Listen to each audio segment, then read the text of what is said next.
ఒంటరిగా తిరుగాడు లేడినొక మనిషి చూసినాడు, చెంతకు చేరదీసినాడు.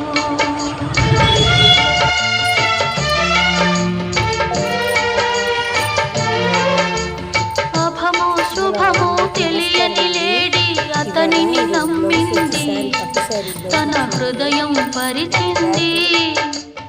ఆ తరువాతే